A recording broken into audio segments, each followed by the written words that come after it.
جو اب میں خطرناک چیزیں آپ کو بتانے لگا ہوں کہ دیکھیں ہمارا مسئلہ کیا ملک کا. ہمارا مسئلہ یہ ہے کہ یہ جو دو خاندان 30 سال سے بیٹھے ہوئے تھے اور اس سے پہلے ملٹری ڈکٹیٹرز تھے, 60 کی دہائی کے بعد کبھی کسی پاکستان کی حکومت نے زور نہیں لگایا ایکسپورٹس بڑھانے میں. جب تک آپ ایکسپورٹس نہیں بڑھائیں گے ڈالرز ملک میں کیسے آئیں گے؟ نون لیگ کے پچھلے 5 سال میں ایکسپورٹس زیرو بڑھی ہیں. 5 سالوں میں ان کی ایکسپورٹس نہیں بڑھی. تو جب ایکسپورٹس نہیں بڑھیں گی, مجھے آج تک یہ نہیں سمجھ آئی کہ ملک کی دولت میں کیسے اضافہ ہوگا. کیسے ایشیا ٹائیگر بنا دیں گے تو لاہور کو پیرس میں بنا دیں گے. جب تک آپ کی ایکسپورٹس نہیں بڑھیں گی وہ ملک کبھی بھی وہ ترقی نہیں کر سکتا, اس کی دولت میں اضافہ نہیں ہو سکتا. چائنا جو آج ایک اکنامک سپر پاور ہے, انہوں نے اپنی ایکسپورٹس آج ان کی پتہ نہیں 2000 ارب ڈالر کی ایکسپورٹس ہیں. ہماری آج ایکسپورٹ جب ہمیں ملا تھا پاکستان تو 24 ارب ڈالر کی ایکسپورٹس تھی 22 کروڑ پاکستانیوں کی, اور ہمیں فخر ہے کہ ہم اس کو لے گئے 33 ارب ڈالر پہ, کیونکہ وہ بھی بڑا زور لگا کے, کیونکہ کرونا تھا.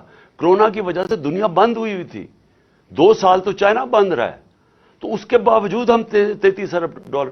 تو ایکسپورٹس کے اوپر کبھی کسی نے زور لگایا نہیں ہے.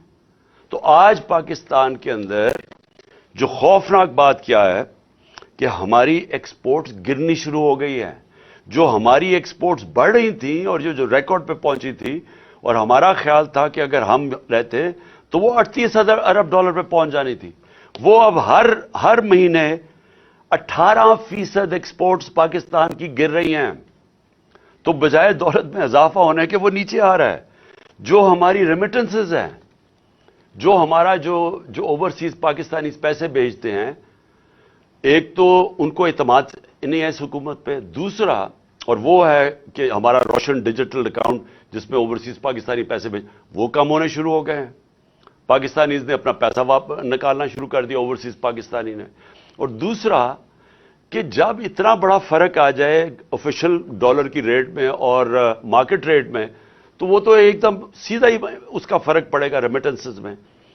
تو جب ڈالر ہمارے ملک میں کم آنے شروع ہو جائیں تو اس سے سب سے بڑا سوال یہ ہوتا ہے کہ اب ہم اپنے قرضوں کی قسطیں کیسے ادا کریں گے.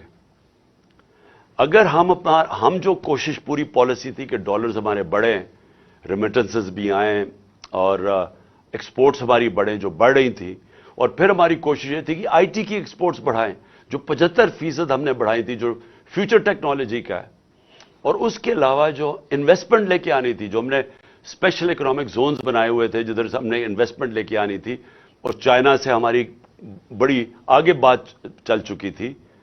بدقسمتی سے چائنا نے 2 سال پھر سے بند ہو گیا چائنا. تو وہ چائنا آنا جانا ہی ناممکن ہو گیا, ان کی جو کوارنٹین لاز ایسے تھے.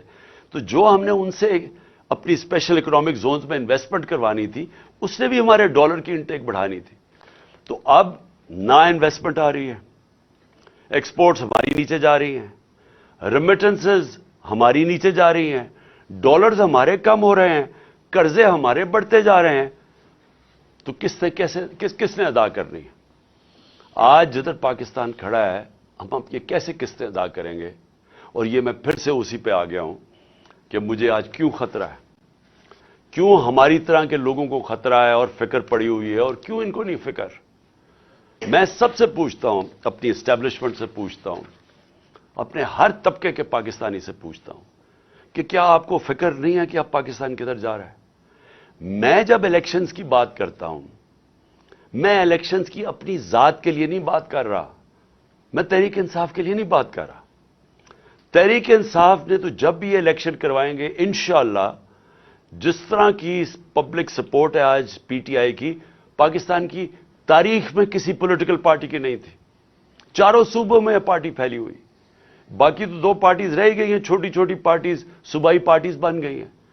تو انہوں نے تو جب بھی الیکشنز ہو ہم نے جیتنا ہے.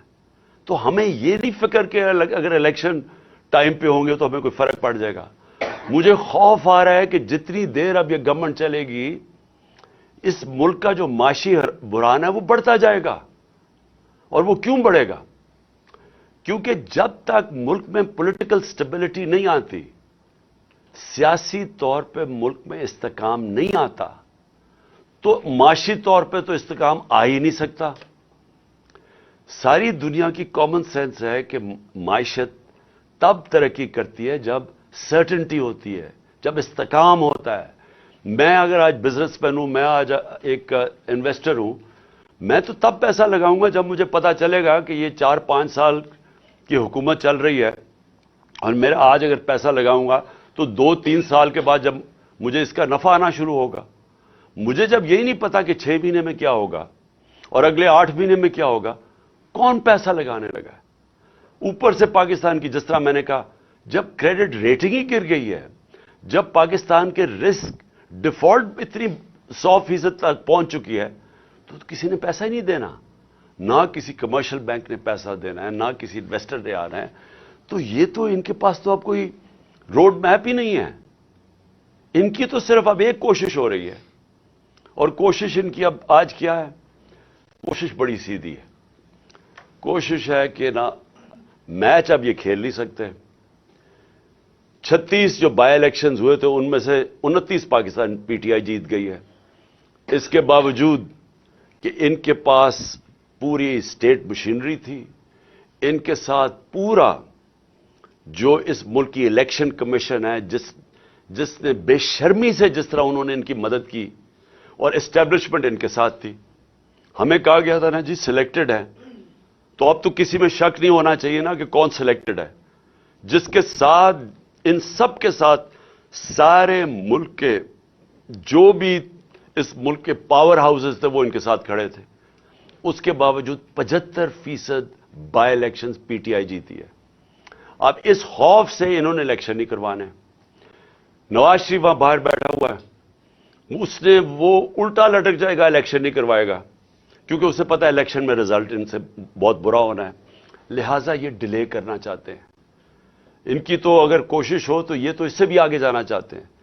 تو اگر یہ الیکشن نہیں ہوگا, تحریک انصاف کا نقصان نہیں ہونے لگا, ملک کا نقصان ہو رہا ہے.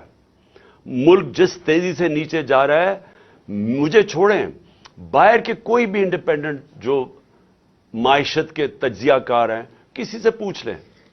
یہ جو موڈیز اور فچ جو کریڈٹ ریٹنگ کرتے ہیں دنیا میں ملکوں کی, کیا وہ تو ہمارے ساتھ نہیں ہیں جو کہہ رہے ہیں کہ آج پاکستان کی ریٹنگ بالکل نیچے گر چکی ہے؟ جو آج اگر ہماری جو سی اے ڈی ہے, جو ہمارا جو جو کریڈٹ رسک ہے آج پاکستان کی, جو آج 100% پہ پہنچ چکی ہے, تو وہ تو ہمارے نہیں ہے. اس کا مطلب ساری چیزیں بتا رہے ہیں کہ ملک جا رہا ہے اس وقت معاشی تباہی کی طرف, اور اس کو نکالے گا صرف الیکشن. اب یہ کیا کوشش کر رہے ہیں, میں قوم کے سامنے آخر میں یہ بات رکھنا چاہتا ہوں. ان کی کوشش کیا ہے؟ ان کی نمبر 1 کوشش یہ ہے کہ ان کے سارے کرپشن کے کیسز ختم ہوں. مجھے بڑے افسوس سے کہنا پڑتا ہے کہ ان کو NRO 2 دیا گیا, اور جس نے دیا ہم سب جانتے ہیں کس نے ان کو NRO 2 دیا. NRO 1 جنرل مشرف نے دیا, NRO 2 ادھر جو ملک کا طاقت میں تھا اس نے دیا.